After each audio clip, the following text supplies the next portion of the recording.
they do face a pretty strong Denmark side tonight. So to look ahead to it, I've got someone who's seen more football than all of us combined. Our very own Sky Sports Martin Tyler. Really good to see you, Martin.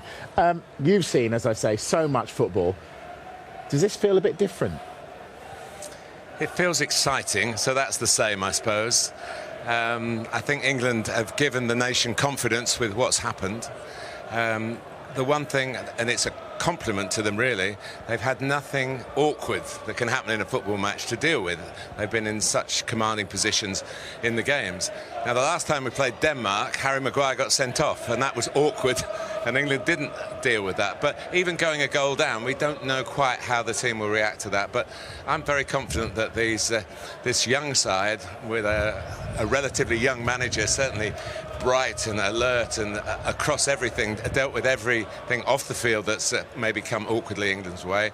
I think that they don't look at the history that probably a lot of people out there are thinking about. Oh, here we go again. And they just play it on the day. And if they play it on the day, I think they'll win. Speaking of history, though, this beautiful new stadium replaced those iconic Twin Towers. Do you think if England were to go all the way and win this would get the same iconic status as the old Wembley? I think for a lot of people it's got it. I understand why. '66 was but there was lots of other great finals and international matches played in the old stadium.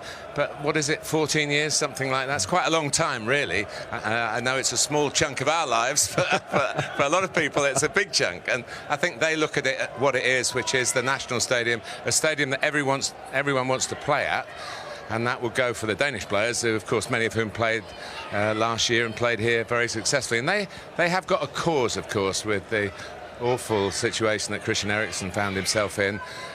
They lost their first two games, so they fought back magnificently to be involved. And a little bit of history for you. In 1992, they won the European Championships, and they weren't even in the final. They were on the beach. And there are only 8 finalists. There was one needed to fill a political gap, and they came from the beach to hold up the trophy.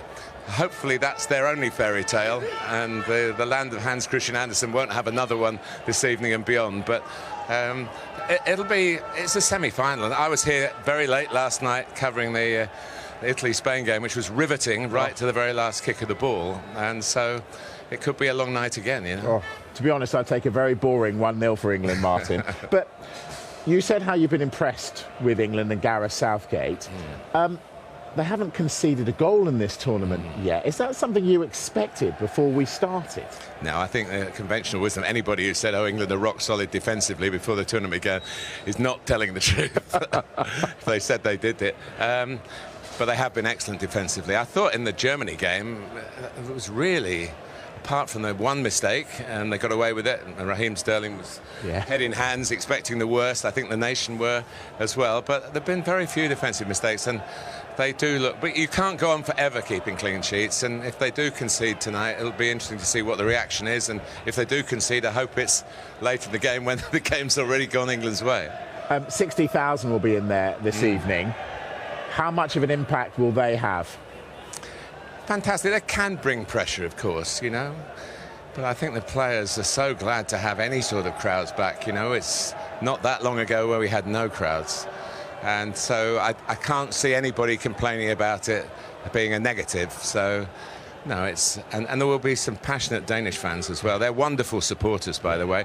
And it's a great football country. And there's obviously a lot of connections with our football. And Kasper Schmeichel won the FA Cup here only, it seems like 5 minutes ago. And he'll be... he's one of the most positive footballers I've ever come across. And, of course, his dad won the 1992 story that I told you about. His dad was in goal, and he hates comparisons with his dad, but he'd like to have one this time with a medal. But there's a lot to do, even if they win tonight. Yeah, indeed. So England have been fantastic so far. Gareth Southgate has changed his team every time. Who do you see, if Sterling and Kane start, who do you see partnering them in that 3 up front? Well, I must say, I've read the newspapers like you have today, and obviously Bukayo Saka's been mentioned, who's done very well and missed out in Rome because of injury. He'll be a candidate. Jadon Sancho came in and played a big part in what was a very authoritative performance. Obviously, Jack Grealish is still waiting to be really crowned of what all these fans think of him. They love him to bits, and you can understand why. And Marcus Rashford, who never gets a mention, he does prefer playing on the left, and I think Raheem and then Jack Grealish might even be next in line, because Marcus hasn't been fully fit. But we shouldn't forget about him, because he's played a big part in the way England are today, you know. When Gareth Southgate named his squad, and he named all those defenders and hardly any midfielders, did you think, I'm not quite sure about him, and given what he's done now, are you not surprised that he's done what he's done, if you see what I mean? No, I think by being very close to the game and seeing the players in all their different matches in different clubs, different countries, and some of them, you know their versatility. So you can say, well, yeah, he's got cover there with that, and that will work. Listen, unfortunately, we do judge everything by results. That's the world we live in. The results have been very good, but I do agree with what Gareth said about this isn't enough to get to a semi-final and lose it. 25 years ago, I was here in the old Wembley. It was a devastating night for the country because it was so close. He knows, and because he was obviously, I'm sorry to Gareth to remind it, he was an integral part of that, but he also was a very good player in that team. So, no, the ambition, this is not an end in itself. It's another hurdle to get over. And then Italy, who I've actually commentated on all but one of the Italy games. I know probably more about Italy than I've ever known in my life. And I think I think he might have had more problems if Spain had won. A different type of football. Italy are a souped-up version of a Premier League team, really. They get it forward quickly, they want to attack, they're good in midfield, but they've got two very senior centre-backs who might well be looked at from the England point of view as a weakness, despite their obvious quality. Their age would go against them. So I think if England can win tonight, I don't want to get too far ahead, but I think they'll have a very good chance of beating Italy if they do beat Denmark. Well, we're talking Italy, but is there a danger that the England players will be looking a step ahead rather than concentrating on what's going to go on here tonight? I'd be really surprised. There'll be one or two who perhaps follow the Italian game and may have teammates, the Chelsea boys, probably with Jorginho, who made the final contribution to Italy's win. That there might be that kind of text messages going on, but no, they know what's expected from the country, but they know what they expect from themselves, and they have delivered every time so far. Do you think it's important that they're really young and history to them isn't like it is for you and me?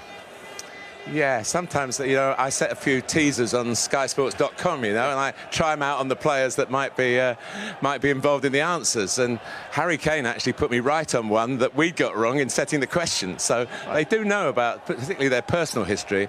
But no, this is their chance to be the history boys of English football. And you know, there are not many people around here tonight who will remember 1966, but my memories are absolutely vivid of it and what it meant to the nation.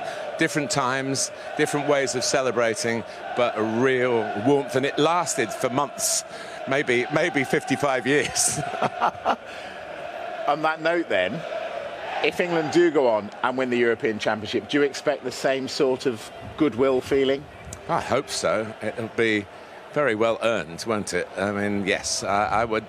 Listen, there's a lot of, how shall I say, ways of putting your negativity out into the public domain. There wasn't then, but Alf Ramsey got a lot of criticism at the start of that tournament about his selection in his squad, and then he played some wingers and left them out, and it wasn't sweetness and light from him.